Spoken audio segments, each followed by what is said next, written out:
Here's your non-caffeinated green tea without milk, cream, or sugar. Hi everyone, I'm Grace, and we are back here with our amazing KPAC members. Today we are so honored to have Congressmember Mark Takano. He is the first vice chair of our Congressional Asian Pacific American Caucus, also the ranking member on our Veterans Committee, and we're just so lucky to benefit from his leadership here in Congress. Mark, you are such a trailblazer. You were the first openly LGBTQ person of color elected to Congress in 2013. Can you tell us a little bit about yourself and perhaps your favorite kind of tea to drink? Well, thank you, Grace, for inviting me. You know, we're classmates. We were elected the same year, and you were elected the first Chinese woman, or the first, not From New York. You're from New York, because Judy came, she was like from LA. Well, from my favorite kind of tea is green tea. And lately I've been trying to identify decaffeinated green tea. And it definitely does not taste as good as regular green tea. But I'm just hypersensitive to caffeine, it seems.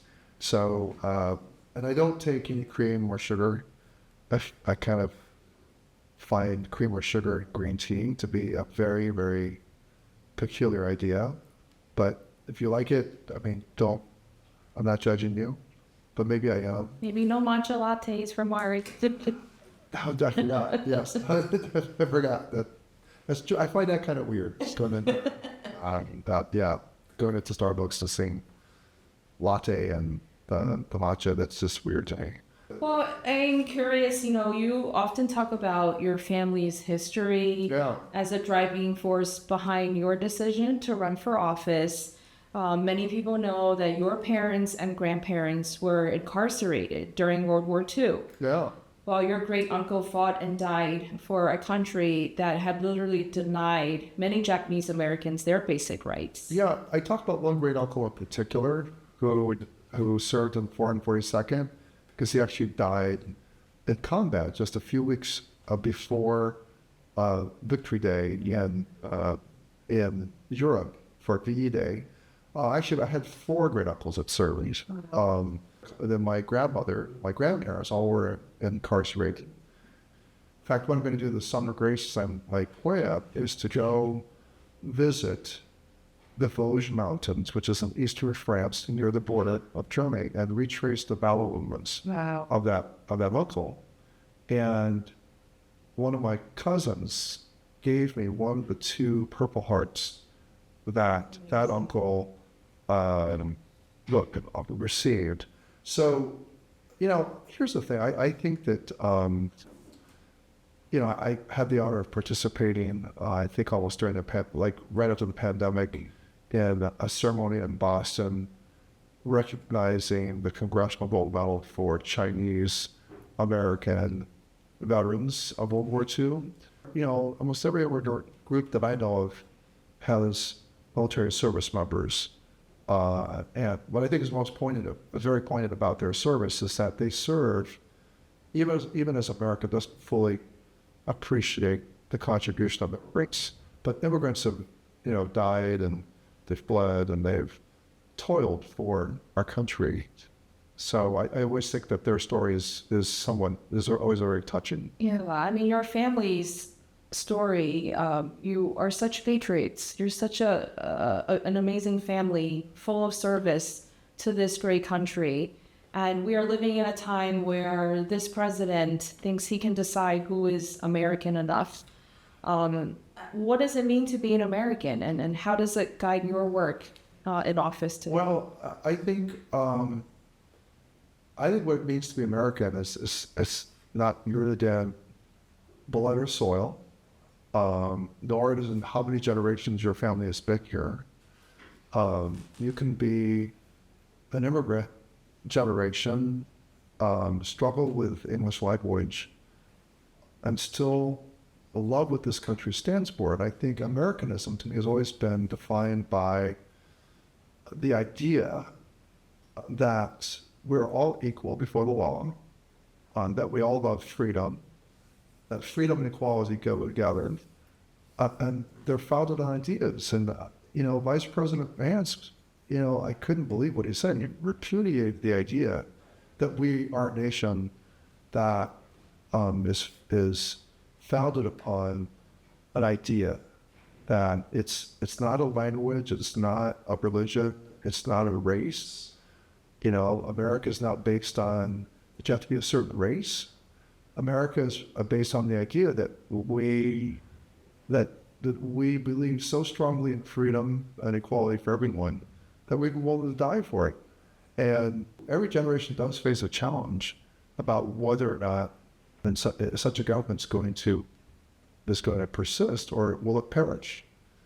Given the divisiveness of this president, given the divisiveness of the current Republican ideology, I believe that freedom and equality are very much at stake in a way that was different from my Uncle Monso that died on the battlefield in 1945 on April 10th. He was 25 years old. And he was fighting for a country that was very imperfect. It was not standing up for his ideals. It was treating his relatives very unequally. No due process, no trials. They were all put into internment camps, imprisoned. But yet he was fighting for this country in Europe. So that's the story of Black Americans who are facing Jim Crow South and the very unequal treatment and humiliating treatment that they suffered through segregation. But yet they were fighting for this country in valiant ways. Mark, we are celebrating the 250th anniversary of America, of our country. And we need to make sure that we are remembering and telling the complete and accurate history, right? The triumphs and the successes, but also the injustices and the struggles. For those who might be out there who are feeling a loss of hope, what are some words that you can give them to provide that sense of hope? Well, I see the story of America as one that is rooted in high ideals, but, imperfectly united behind those ideals. So you look at our Constitution, it begins with the phrase, "We the people, the United States of America, in order to form a more perfect union." They didn't see themselves actually being in a perfect union. They create the Constitution so that they can form a more perfect union. And they don't say perfect union. They understand that there's some huge imperfections, and there were some compromises, very serious compromises, like embedded in the words of the Constitution is a recognition of slavery, is an accommodation for slavery. It leaves out women. And some of the first laws that the United States passes are actually against Asians. They say that everybody can become a citizen except for Asians. The first law is Congress. The first Congress passes is, a law that says that, white men of good moral character could become naturalized citizens, but that means not Asians, right? So we've come a long way since then. Each generation is, I think, trying to make the country more perfect, more democratic, more equal, more free. And that is, I think we can have ample evidence of that. I do think that we are at a dark moment. We are now at a place where we're seeing a lot of anti-immigrant sentiment, and it mirrors the anti-immigrant sentiment that occurred between the two world wars, World War I, World War II, and the anti-Chinese, anti-Japanese sentiment we saw at the late 1800s. We got past those moments. We're a richer, wealthier country. I think what we need to do is reaffirm, recommit, almost as if we are creating our own constitution, a new we the people, that reaffirms what America is. And I said, America for me is life, liberty, pursuit of happiness, but freedom and equality and justice for all. So, I'm very optimistic that this new generation of young people is up to the task of reaffirming and recreating what America is.